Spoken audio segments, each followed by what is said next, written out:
Hello friends, today we will discuss Gibbs-Helmholtz equation and Kirchhoff's equation. Okay, we will discuss the differentiated as well as integrated form of Gibbs-Helmholtz equation. Okay, so सबसे पहले हम क्या देख रहे हैं, differentiated form. जो differentiated form होती है गिब्स-हेल्महोल्ट्ज़ इक्वेशन की, वो क्या होती है? गिब्स-हेल्महोल्ट्ज़ इक्वेशन का मीनिंग क्या है कि गिब्स की फॉर्म में भी दी जाती है, गिब्स फ्री एनर्जी की फॉर्म में भी दी जाती है इक्वेशन, एंड ये हेल्महोल्ट्ज़ एनर्जी की फॉर्म में भी दी जाती है इक्वेशन. ओके, सो पहले हम देख रहे हैं गिब्स की फॉर्म में, गिब्स फ्री एनर्जी की फॉर्म में जो गिब्स-हेल्महोल्ट्ज़ इक्वेशन होती है वो क्या होती है. अब देखो, जो गिब्स-हेल्महोल्ट्ज़ इक्वेशन होती है वो होती है आपके पास delta G is equal to delta H plus T curl delta G upon curl T at constant P. ये होती है Gibbs Helmholtz equation in terms of Gibbs free energy. Okay, और इसकी एक फॉर्म होती है आपके पास, तीन फॉर्म्स होती हैं total. Curl delta G upon T versus curl T at constant P is equal to minus delta H upon R T square. एक थर्ड फॉर्म होती है curl delta G upon T versus curl 1 upon T at constant P is equal to delta H. ये होती है आपके पास Gibbs free energy की form में गिब्स-हेल्महोल्ट्ज़ इक्वेशन. अगर आपने हेल्महोल्ट्ज़ एनर्जी की फॉर्म में देखनी है, मीन्स ए की फॉर्म में देखनी है, तो आप क्या करोगे, डेल्टा जी को डेल्टा ए के साथ रिप्लेस कर दो. ओके, डेल्टा जी को आप क्या करोगे, डेल्टा ए के साथ रिप्लेस कर दोगे, एंड आप क्या करोगे, जो आपके पास पी है उसको वी के साथ रिप्लेस कर दोगे, एंड डेल्टा एच को डेल्टा यू के साथ रिप्लेस कर दोगे. सो आपके पास क्या बन जाएगा, delta A is equal to delta U plus T curl delta A upon curl T at constant V, and curl delta A upon T versus curl T at constant V is equal to minus delta U upon R T square. And third आपके पास क्या बन जाएगा, curl delta A upon T versus curl 1 upon T at constant V is equal to delta U. ये आपके पास होती है Gibbs Helmholtz equation. ये हम अभी प्रूव करेंगे कि कैसे आया. ओके, हम गिब्स फ्री एनर्जी का प्रूव करेंगे. सिमिलरली आप ए की फॉर्म में भी प्रूव कर सकते हो. सो जी की फॉर्म में अगर आपको प्रूव करना है, आपको अगर ये फॉर्म प्रूव करनी है, ये इसको आप फर्स्ट मान लो, इसको आप सेकंड मान लो, एंड इसको आप थर्ड मान लो. अगर हमने फर्स्ट को प्रूव करना है कि फर्स्ट वाली इक्वेशन कैसे आई है, तो हम इजीली प्रूव कर सकते हैं. जैसे आपके पास delta G is equal to delta H minus T delta S होता है. Okay, delta G is equal to delta H minus T delta S होता है. सो डेल्टा एस किसके इक्वल होते हैं, डेल्टा एस अगर हम जी की टर्म्स में देखें तो आपके पास क्या होता है, जी का T at constant P is equal to minus S. Okay, so अगर आपको डेल्टा चाहिए तो हम क्या लगा लेंगे, curl delta G upon curl T at constant P is equal to minus delta S. Okay, so अभी ये माइनस डेल्टा एस के इक्वल होता है, मीन्स हम माइनस डेल्टा एस को क्या पुट कर सकते हैं, curl delta G upon curl T at constant P. So means delta G is equal to delta H plus T curl delta G upon curl T at constant P. Okay, so ये आपके पास first prove हो गया. First क्या है आपके पास equation, delta G is equal to delta H plus T curl delta G upon curl T at constant P. अब second equation को अगर हमने प्रूव करना है तो हम कैसे कर सकते हैं. सेकंड इक्वेशन को देखो आप, हम सेकंड इक्वेशन को कैसे प्रूव कर सकते हैं. अगर आपने सेकंड इक्वेशन को प्रूव करना है तो हमने ले लिया delta G is equal to delta H minus T delta S. अब आपको क्या चाहिए, डेल्टा जी अपॉन टी चाहिए. सो आप टी से डिवाइड कर दो तो आपके पास क्या आ जाएगा, delta G upon T is equal to delta H upon T minus delta S. अब आपको क्या चाहिए, with respect to temperature derivative चाहिए. सो आप विद रिस्पेक्ट टू टेम्परेचर अगर डेरिवेटिव करोगे, divided by T at curl T at constant pressure is equal to curl delta H. अब आपके पास ना यहाँ पे दो फंक्शंस हो गए, एक तो डेल्टा एच फंक्शन है, एक आपके पास टेम्परेचर फंक्शन है. सो हम इसको टेम्परेचर को ऊपर टी रेस्ट पर -1 लिख लेते हैं. Okay, divided by curl T. Okay, ये हम किस पे देख रहे हैं, एट कॉन्स्टेंट प्रेशर देख रहे हैं, minus curl delta S upon curl T at constant P.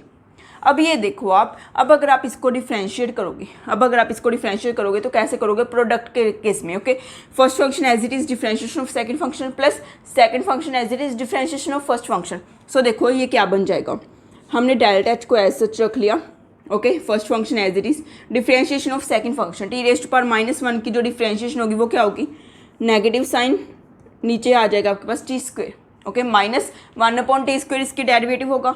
अब आ जाएगा plus T raise to power -1 as it is curl delta H divided by curl T. Okay, at constant P minus curl delta S upon curl T at constant P.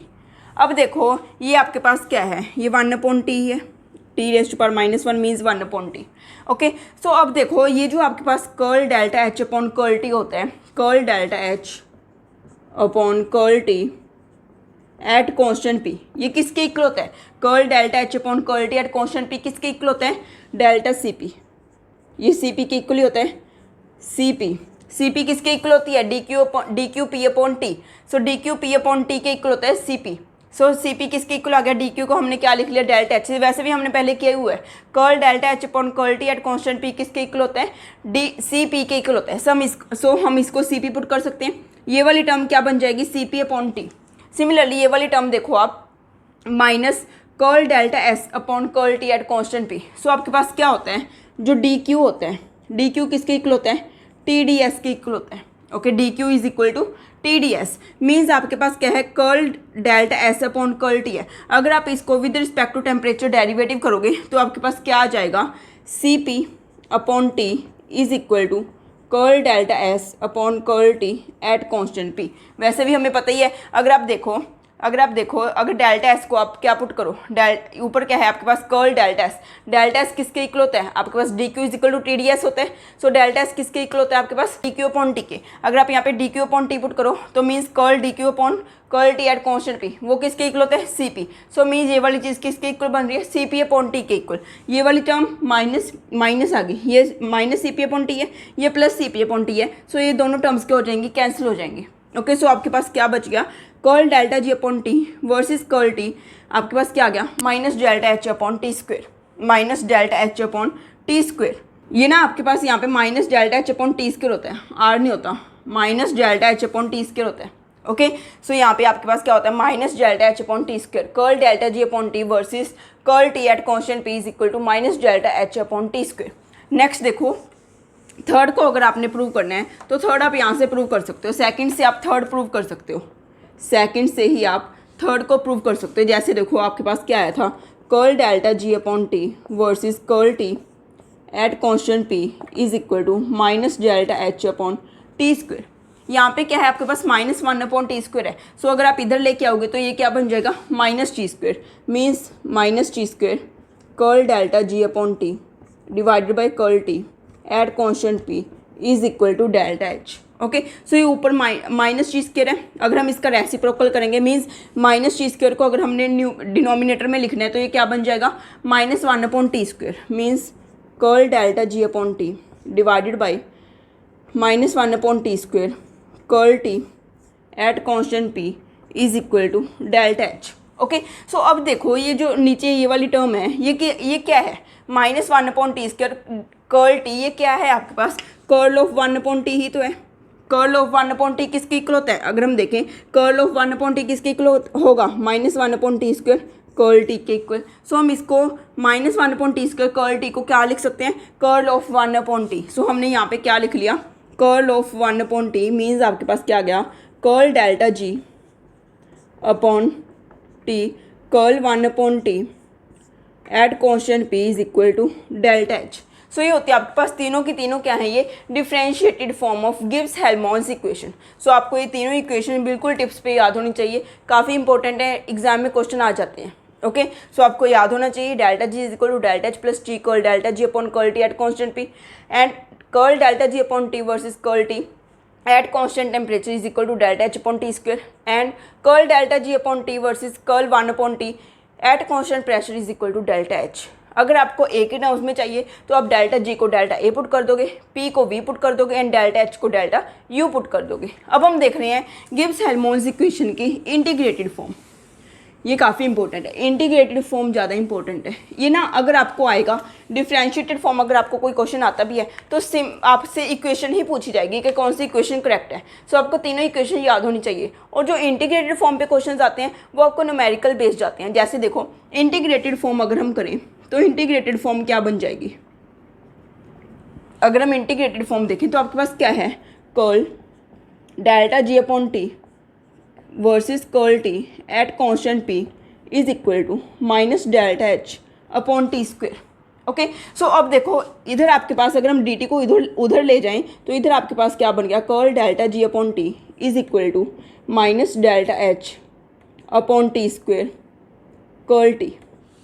अब देखो आपके पास क्या आ गया, अगर आप इधर देखो, अगर आप दोनों साइड क्या करो, इंटीग्रेट कर दो। दोनों साइड अगर आप इंटीग्रेट करोगे, इधर भी इंटीग्रेट कर दिया, इधर भी इंटीग्रेट कर दिया, और आपने सपोज कर लिया जो डेल्टा एच है वो इंडिपेंडेंट ऑफ टेम्परेचर है। जो डेल्टा एच है वो इंडिपेंडेंट ऑफ टेम्परेचर है। सो हम डेल्टा एच को इंटीग्रेशन के बाहर लिख सकते हैं। डेल्टा एच को हम इंटीग्रेशन के बाहर लिख सकते हैं अगर ये इंडिपेंडेंट ऑफ टेम्परेचर है। सो अब देखो अब क्या बन जाएगा, इधर वाली साइड क्या रह गया, अगर आप यूनिट्स देख रहे हो, अगर आप लिमिट्स जो देख रहे हो T1 से T2 ले रहे हो तो आपके पास क्या आ गया, सपोज T1 टेम्परेचर पे डेल्टा G1 है एंड T2 टेम्परेचर पे डेल्टा G2 है। सो आपके पास क्या आ गया, delta G2 upon T2 minus delta G1 upon T1 is equal to minus delta H. अंदर क्या आ जाएगा, 1 अपॉन टी स्क्वायर की इंटीग्रेशन क्या होगी आपके पास, minus 1 upon T, minus 1 upon T. Limits क्या होंगी T1 से T2। ओके, अब देखो आपके पास क्या आ गया, delta G2 upon T2 minus delta G1 upon T1 is equal to delta H. मैंने नेगेटिव साइन अंदर ही ले लिया तो पॉजिटिव बन गया, मीन्स आपके पास यहाँ पे क्या आ गया, 1 upon T2 minus 1 upon T1।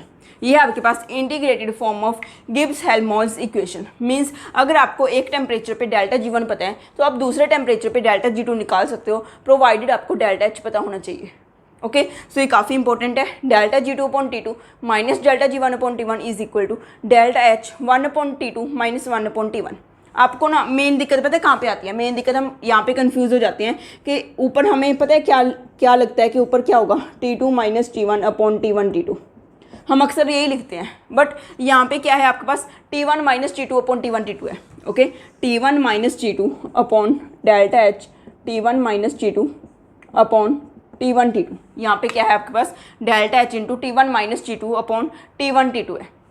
अब देखो ये था आपके पास integrated form of Gibbs Helmholtz equation. अब हम अगर गिब्स हेल्महोल्ट्ज इक्वेशन से और भी देखना चाहें कि आपके पास van't Hoff isobar and van't Hoff isochore कैसे आते हैं तो आप इजीली निकाल सकते हो। जैसे देखो आपके पास क्या होता है, curl delta G upon curl T is equal to minus delta H.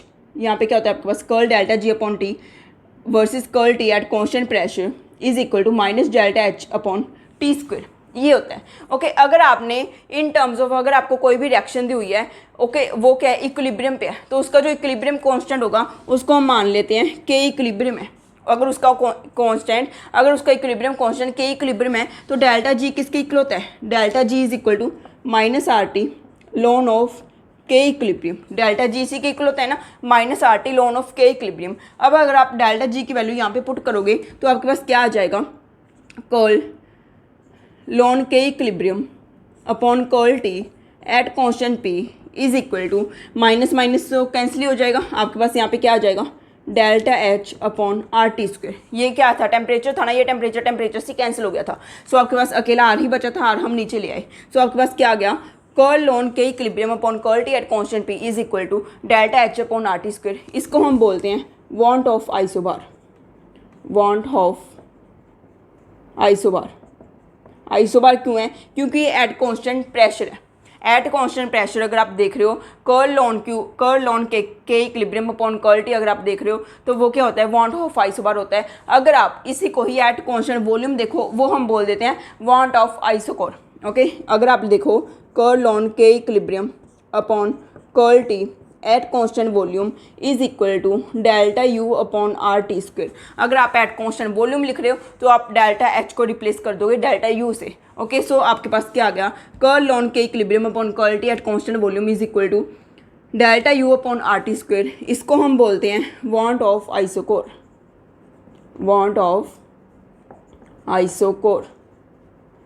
Okay, so bond of isobar and bond of isochore भी आप प्रूव कर सकते हो किससे, गिब्स हेल्महोल्ट्ज इक्वेशन से। मेन इंपॉर्टेंट आपके पास गिब्स हेल्महोल्ट्ज इक्वेशन है, कौन सी है, curl delta G upon T versus curl T at constant P is equal to minus delta H upon T square. Okay, आपने क्या देख लिया, बॉन्ड ऑफ आइसोबार भी देख लिया एंड बॉन्ड ऑफ आइसोकोर भी देख लिया। हमने प्रूव कर दिया कि जो बॉन्ड ऑफ आइसोबार है आप गिब्स हेल्महोल्ट्ज इक्वेशन से फाइंड आउट कर सकते हो। अब देखो जो गिब्स हेल्महोल्ट्ज इक्वेशन है वो आपके पास क्या आ गई, यहाँ से देखो, ये जो कर्ल ऑन के इक्विलिब्रियम है, curl on K equilibrium upon curl T at constant pressure is equal to delta H upon R T square आ गया। ओके, अब देखो अगर आपको के इक्विलिब्रियम की जगह पे अगर आप लिख लो, सपोज आपके पास डायरेक्शन है ए से बी जा रही हो आप, फॉरवर्ड का जो रेट कांस्टेंट है वो k1 है, बैकवर्ड का रेट कांस्टेंट k-1 है। सो जो के इक्विलिब्रियम होगा, के इक्विलिब्रियम वो किसके इक्वल होगा, k1 अपॉन k-1। सो आप यहाँ पे के इक्विलिब्रियम की वैल्यू पुट कर सकते हो, k1 अपॉन k-1 पुट कर सकते हो। सो आपके पास क्या आ जाएगा, कर्ल लॉन k1 upon k-1 upon curl T at constant P is equal to, अब अगर आप देख रहे हो ना, ये देख रहे हो इक्विलिब्रियम रिएक्शन देख रहे हो, रिएक्शन एट इक्विलिब्रियम देख रहे हो, मीन्स वहाँ पे आपके पास क्या है, जो आप डेल्टा एच लिखोगे वो क्या देखोगे कि एनर्जी में कितना चेंज हो रहा है, आपको कितनी एक्टिवेशन एनर्जी चाहिए। अगर आपने प्रूव करनी है आर्हेनियस इक्वेशन में क्या यूज़ होता है, एक्टिवेशन एनर्जी। सो आप यहाँ पे क्या लिख सकते हो, E1 upon R T square minus E-1 upon R T square. Okay, E1 क्या है, फॉरवर्ड स्टेप की एक्टिवेशन एनर्जी एंड E-1 क्या है, बैकवर्ड स्टेप की एक्टिवेशन एनर्जी। तो आपके पास यहाँ से क्या आ गया, मीन हम जनरली लिख सकते हैं कि जो आपके पास curl on K upon curl T at constant pressure is equal to minus E upon R T square, curl on K upon curl T at constant P is equal to E upon R T square. Okay, E upon R T square आएगा अगर आपने देखना है curl on K upon curl T at constant P is equal to E upon R T square. यही आपके पास क्या होती है, आर्हेनियस इक्वेशन। यही आपके पास क्या होती है, आर्हेनियस इक्वेशन। सो आप आर्हेनियस इक्वेशन भी प्रूव कर सकते हो गिब्स हेल्महोल्ट्ज इक्वेशन से। ओके, अब हम देख रहे हैं किरचॉफ्स इक्वेशन क्या होती है। यस, किरचॉफ्स इक्वेशन क्या होती है। वैसे ना आपने किरचॉफ्स इक्वेशन देखोगे तो आप बोलोगे कि ये भी कोई इक्वेशन है, क्योंकि हम वो सबसे पहले से ही स्टडी करते आ रहे हैं। जैसे हीट कैपेसिटी है, हम पहले से ही स्टडी करते आ रहे हैं, बस heat capacity eight constant pressure से ही उसने क्या दे दी, अपनी एक इक्वेशन देती, जिसको हम बोलते हैं Kirchhoff's equation. Okay, Kirchhoff equation हम कैसे प्रूव कर सकते हैं, पहले तो देख लीजिए होती क्या है कि आपके पास जो delta H2 minus delta H1 होता है वो किसके इक्वल होता है, delta Cp T2 minus T1। अभी ये आई कहाँ से, मीन्स आपको अगर एक टेम्परेचर पे डेल्टा H1 पता है तो आप दूसरे टेम्परेचर पे डेल्टा H2 निकाल सकते हो, प्रोवाइडेड आपको डेल्टा Cp पता होना चाहिए। ओके, डेल्टा Cp क्या होता, डेल्टा Cp क्या होगा, प्रोडक्ट का माइनस रिएक्टेंट का, प्रोडक्ट का Cp माइनस रिएक्टेंट का Cp, वो आपके पास डेल्टा Cp हो जाएगा। आपको T1 पे डेल्टा H1 दिया होगा, आपको T2 पे डेल्टा H2 निकालना होगा। जैसे देखो ये इक्वेशन आई कहाँ से, आपको पता ही है, जो आपके पास Cp होता है वो किसके इक्वल होता है, curl delta H upon curl T. Okay, आपने क्या किया, आप डी को इधर ले आए तो आपके पास क्या बच गया, curl delta H is equal to Cp curl T. अब अगर आप इसको इंटीग्रेट करोगे तो आपके पास क्या आ जाएगा, delta H2 minus delta H1 is equal to delta Cp T2 minus T1। ये कब आएगा, जब आपने क्या माना हुआ है कि जो Cp है वो इंडिपेंडेंट ऑफ टेम्परेचर है। अगर Cp भी डिपेंडेंट है टेम्परेचर पे तो आप इसको अंदर लेके ही इंटीग्रेट करोगे। अगर Cp इंडिपेंडेंट है टेम्परेचर पे तो आप इसको बाहर ले सकते हो। तो आपके पास क्या आ गया, delta H2 minus delta H1 is equal to delta Cp T2 minus T1। यही आपके पास होती है किरचॉफ्स इक्वेशन। ओके, किरचॉफ ने ही स्टडी किया था कि अगर आपको एक टेम्परेचर पे डेल्टा H1 पता है तो आप दूसरे टेम्परेचर पे डेल्टा H2 निकाल सकते हो, प्रोवाइडेड आपको क्या पता होना चाहिए, डेल्टा Cp पता होना चाहिए।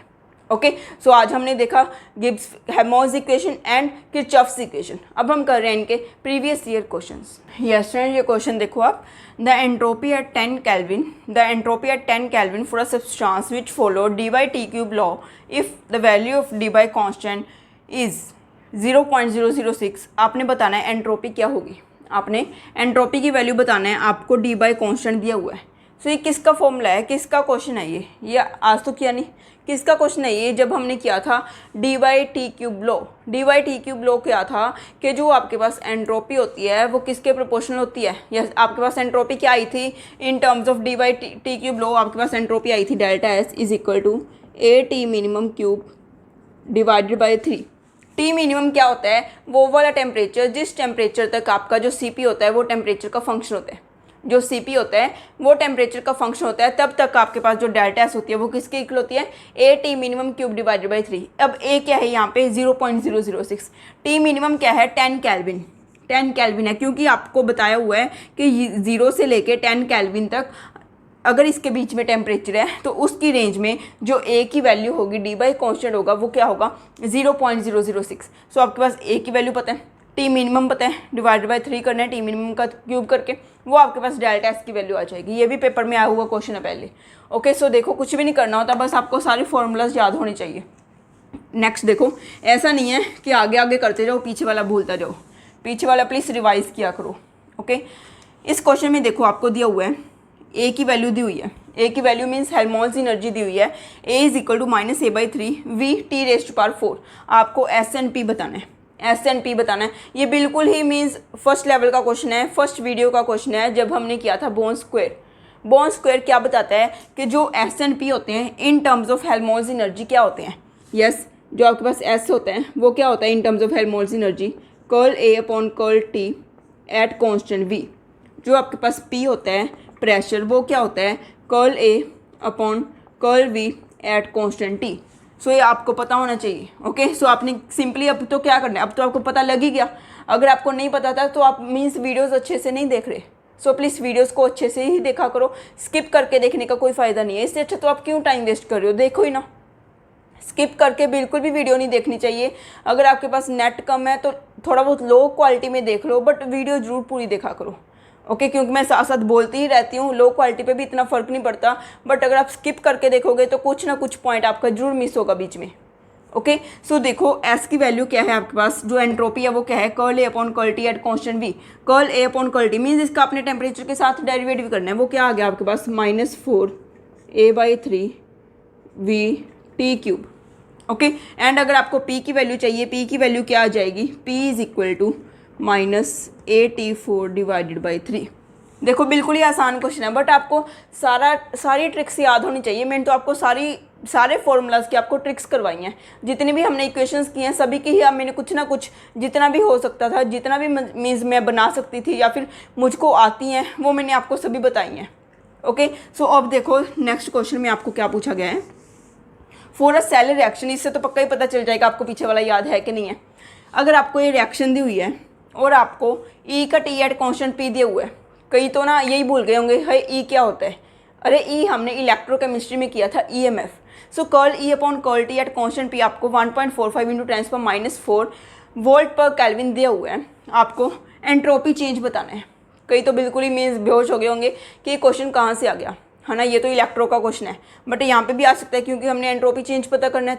थर्मो में भी आ सकता है ये क्वेश्चन। तो सो आपको पता होना चाहिए, जब हमने किया था एप्लीकेशंस ऑफ ईएमएफ सेल तब मैंने बताया था जो curl E upon curl T at constant P होता है वो क्या होता है, ये सब बताओ। अगर आपको नहीं पता तो मीन्स वीडियोज़ देखने का कोई फ़ायदा नहीं है। अगर आपको पता है तो वेल एंड गुड है। मीन्स अगर आपको ये पता है ना कि क्या होता है, तो मैं श्योरिटी से बता सकती हूँ कि अगर आप ऐसे ही कंटिन्यू रखोगे तो आपका नेट पक्का क्लियर हो जाएगा। बट अगर आप भूल गए तो प्लीज़ रिवाइज करो, रोज़ का रोज़ रिवाइज करो एंड पीछे वाला भी रिवाइज करो। कर्ल ई का टी एट कॉन्स्टेंट पी किसके इक्वल होता था, delta S upon N F. अब सभी को याद आ गया होगा, delta S upon N F. So अब तो ईजी है। एन क्या होता है, number of change in electrons, कितने इलेक्ट्रॉन्स का चेंज आ रहा है। लेड यहाँ पे है, लेड PB0 से PbCl2 में जा रहा है, 2 इलेक्ट्रॉन्स का चेंज आ रहा है। तो 2 एन की वैल्यू क्या होगी आपके पास 2, एफ की वैल्यू तो हम सभी को पता ही है 96500। सो आपको curl E upon curl T at constant P भी पता है, आप इजीली डेल्टा एस की वैल्यू निकाल सकते हो। ओके, सो प्लीज़ पीछे वाला भी सारा याद रखा करो, तभी फ़ायदा है आगे की वीडियोस देखने का।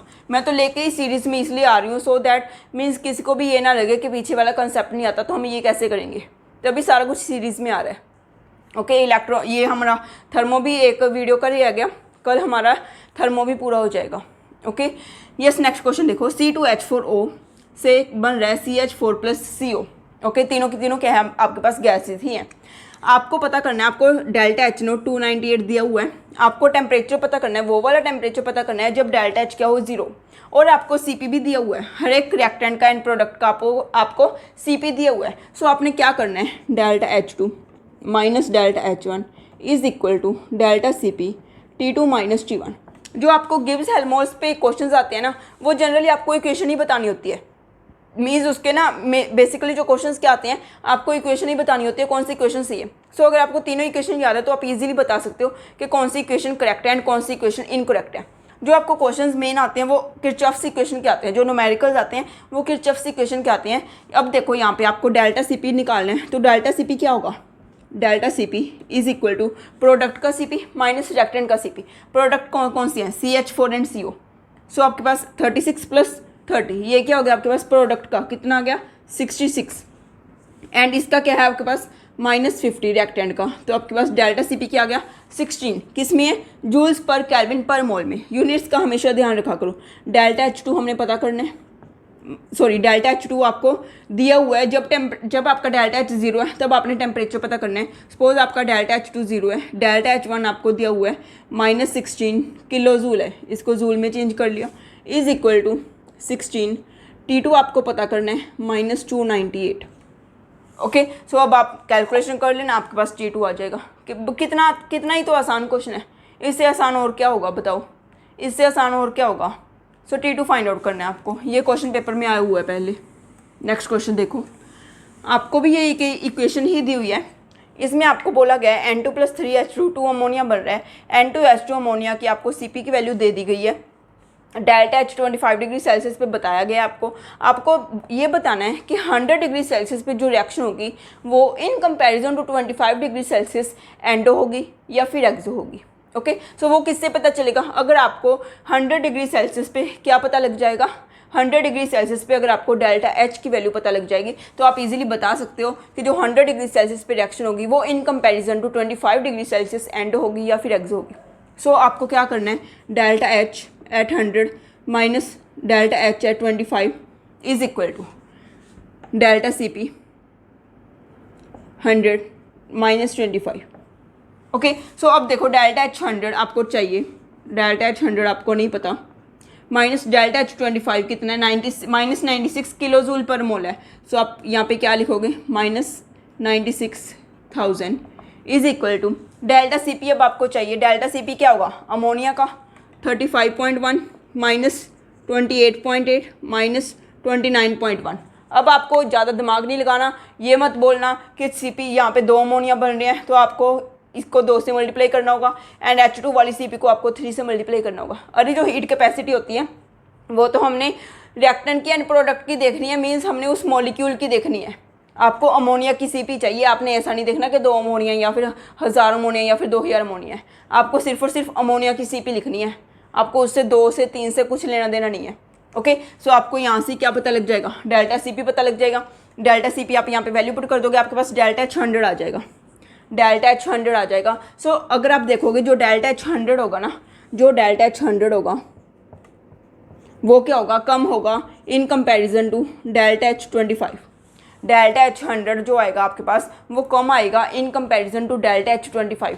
सो इसका मीनिंग क्या है, आप क्या बता सकते हो कि 25 डिग्री सेल्सियस के कोरस्पॉन्डिंग जो रिएक्शन हो रही है उसके कंपैरिजन में जो 100 डिग्री सेल्सियस पे रिएक्शन होगी वो क्या होगी आपके पास, एंडोथर्मिक होगी, क्योंकि इसका डेल्टा H क्या है, इससे कम है। सो 100 डिग्री सेल्सियस पे जो रिएक्शन होगी वो in comparison to 25 degree Celsius क्या होगी, हमारे पास एंडोथर्मिक रिएक्शन होगी। सो जो इसका ऑप्शन है वो क्या हो जाएगा, एंडोथर्मिक रिएक्शन हो जाएगा। ओके, सो ये था हमारा आज का टॉपिक। आज हमने गिब्स हेल्महोल्ट्ज इक्वेशन देखी एंड किरचॉफ्स इक्वेशन देखी। अगर आपको ये वीडियो पसंद आया तो प्लीज़ लाइक कीजिए एंड मैक्सिमम शेयर कीजिए। Thank you.